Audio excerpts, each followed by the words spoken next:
नमस्कार, मैं हूं आपके साथ अनुष्का और आप देख रहे हैं रीड न्यूज। अमन और भाईचारे के साथ एक दूसरे के गले मिलकर दी बधाइयां। रीड न्यूज ने किया फुल कवरेज। ईद के मौके पर आप भी देखिए गुना से किशन कश्यप की रिपोर्ट। तमाम महत्वपूर्ण खबरों के लिए देखते रहिए रीड न्यूज। नमस्कार, आप देख रहे हैं रीड न्यूज और रीड न्यूज से मैं हूं आपका दोस्त किशन कश्यप। आज हम खड़े हैं सदर बाजार की जामा मस्जिद में और आज बहुत ही मुबारक दिन है। हम लोग को बता दें, ईद का त्यौहार है। रमज़ान के बाद में ईद और आज ईद का जो त्यौहार है बड़ी जश्न के साथ मनाया जा रहा है, बड़े हर्षोल्लास के साथ मनाया जा रहा है। आज हम बात करेंगे यहाँ पे ईद के उपलक्ष्य में हमारे साहब क्या नाम है सैयद अफरार हुसैन इस मस्जिद में कौन से पद पे मतलब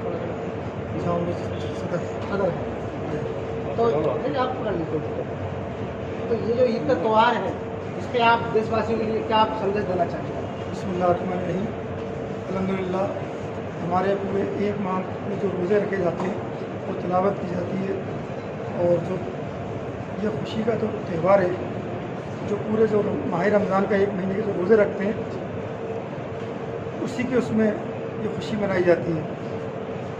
हम चाहेंगे कि हमारे देश और हमारे प्रदेश, हमारे ज़िले और हमारे गुना के शहर के जितने भी रहने वाले हम सभी समाज को ईद उल फित्र की मुबारकबाद पेश करते हैं और दुआ करते हैं कि हमारे हिंदुस्तान में अमन, चैन, सुकून और शांति रहे। दूसरा, ये रमज़ान का जो पाक महीना था, थोड़ा उसके बारे में बताएं। इसके बारे में आलिम साहब। बिस्मिल्लाहिर्रहमानिर्रहीम। सबसे पहले अस्सलामु अलैकुम रहमतुल्लाहि ताला व बरकातुहू। मैं शाही इमाम मौलाना मोहम्मद सिद्दीक़ रज़ा क़ादरी, मैं इस मस्जिद का इमाम हूँ और रमज़ान शरीफ का जो जिसके ताल्लुक़ से आपका सवाल है, तो रमज़ान शरीफ का महीना जो है वो एक बाबरकत, मुतबर्रक, पवित्र महीना है। इसमें हर एक इंसान जो है अपने माबूद की, अपने अल्लाह की इबादत करता है, अपने रब की इबादत करता है और साथ साथ जो समाजी लोग होते हैं, जो समाज में कम तबके के लोग होते हैं, जो कम दर्जे के लोग होते हैं, उनकी भी जो है मदद की जाती है। इसमें उन लोगों को जो निचले दर्जे के लोग होते हैं, जिनके पास मान लीजिए कपड़े नहीं होते हैं या खाने का राशन नहीं होता है, तो इसमें क्या है, ये रमज़ान शरीफ के महीने में ज़्यादा से ज़्यादा लोग जो है समाजी भी एतबार से मदद करते हैं और जो है अपने रब की इबादत भी करते हैं। तो रमज़ान शरीफ का महीना जो होता है वो मुसलमानों को और तमाम लोगों को ये दावत देता है कि जो समाज में हमारे जैसे भाई हैं, जो गरीबी की तबके की रेखा में आते हैं, तो उन लोगों की भी जो है हमें भरपूर मदद करनी चाहिए, उनके साथ भेदभाव नहीं रखना चाहिए। और यही इस्लाम जो है संदेश देता है कि जितने भी हमारे लोग होते हैं और जितने भी हमारे पास पड़ोस के रहते हैं, उन सब को जो है एक बराबर समझा जाए, कोई फ़र्क ना समझा जाए, कोई ऊंचा कोई नीचा, कोई अमीर कोई गरीब, कुछ नहीं है। इस्लाम कहता है कि सब एक बराबर है। यानी यहाँ पर शायर मशरिक़ डॉक्टर इकबाल का एक शेर याद आता है कि एक ही सफ़ में खड़े हो गए महमूद अयाज़, ना कोई बंदा रहा ना कोई बंदा नवाज। मतलब इस्लाम ये कहता है कि ना कोई गरीबी देखी जाती है, ना कोई अमीर देखी जाती है। जब मस्जिद में आएंगे तो यहाँ पर अमीर भी खड़ा होगा, वहीं पर पास में उसके कंधे से कंधा मिला करके गरीब भी खड़ा होगा। यहाँ पर आने के बाद ना अमीर की उतनी हिम्मत होती है कि वो गरीब को वहाँ से हटा दे, न किसी और की हिम्मत होती है कि गरीब को मस्जिद से बाहर निकाल दे। तो यही इस्लाम जो है दर्श देता है कि सबको बराबर समझा जाए और मोहब्बत के साथ, अमन के साथ देश में, प्रदेश में, अपने शहर में, अपने महल्ले पड़ोस में जो भी है, उन सबके साथ जो है मोहब्बत और भाईचारगी का जो है दर्श देता है। सब में आपस में इत्तेफाक और इत्तेहाद के साथ ज़िंदगी बसर करना चाहिए। तो भाईचारे सौहार्द का आपने संदेश दिया है।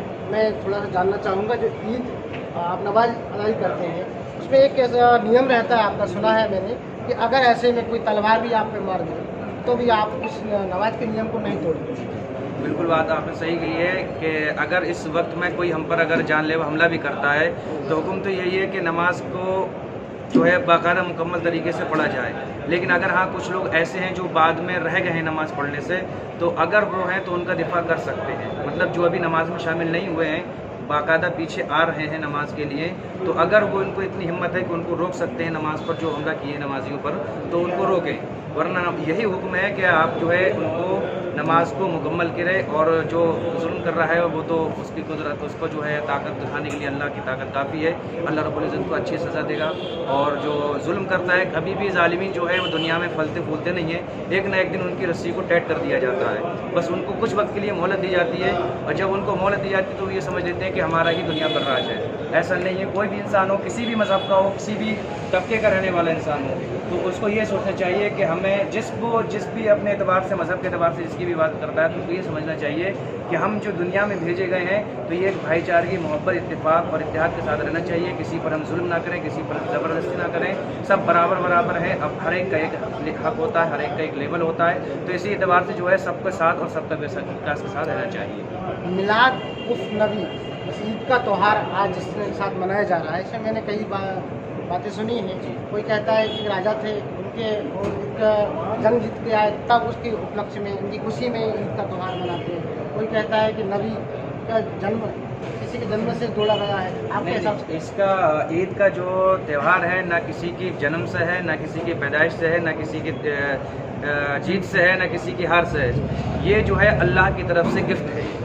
जैसे कि हमारे पास कोई भी चीज़ गिफ्ट भेजता है, ऐसे ही जो हम रमज़ान के रोज़े रखते हैं, तो हमें अल्लाह जो है उसकी खुशी में जो है वो ईद का त्यौहार देता है मनाने के लिए एक दिन का, ताकि उसमें जो है बंदे आपस में एक दूसरे के साथ मिलें, मोहब्बत प्यार बांटें, और एक दूसरे से गले मिलें, एक दूसरे से भाईचारगी का इजहार करें। तो ये अल्लाह की तरफ से, यानी गॉड गिफ्टेड होता है। ये दिन जो है ये गॉड गिफ्टेड है। ये किसी का जो है ज़ाती दिया हुआ नहीं है, ना किसी की जंग से है, ना किसी जो है क्या नाम है हार से है, ना किसी की जीत से है, ना किसी की पैदाइश है, ना किसी की मौत से है। ये जो है अल्लाह की तरफ से गिफ्ट किया जाता है। मौलाना मोहम्मद सिद्दीक रज़ा कादरी भाईजान ने बहुत अच्छी बात आपको बताई। जो रमज़ान का महीना होता है, उसके बाद जब ईद आती है, तो ईद जो है ना किसी की हार से ना ही जीत से उसका ताल्लुक़ रहता है। ये जो ईद का दिन होता है, ये उन रमज़ान के जो 30 दिन रहते हैं, जहाँ पे बंदा अपने परवरदिगार से अदाई पेश करता है, उसका एक एंड में जब ईद होती है, उसका एक तोहफा होता है उस परवरदिगार की तरफ से उस बंदे के लिए जो 30 दिन वो मेहनत यहाँ अदायगी करता है, नमाज पढ़ता है, रोज़े रखता है। तो तमाम लोगों से हमने आपको रूबरू कराया। यहाँ पे हम खड़े थे गुना की जामा मस्जिद पे, और आज बड़े ही हर्षोल्लास के साथ इसका त्यौहार मनाया जा रहा है गुना शहर के अंदर और तमाम देश के अंदर।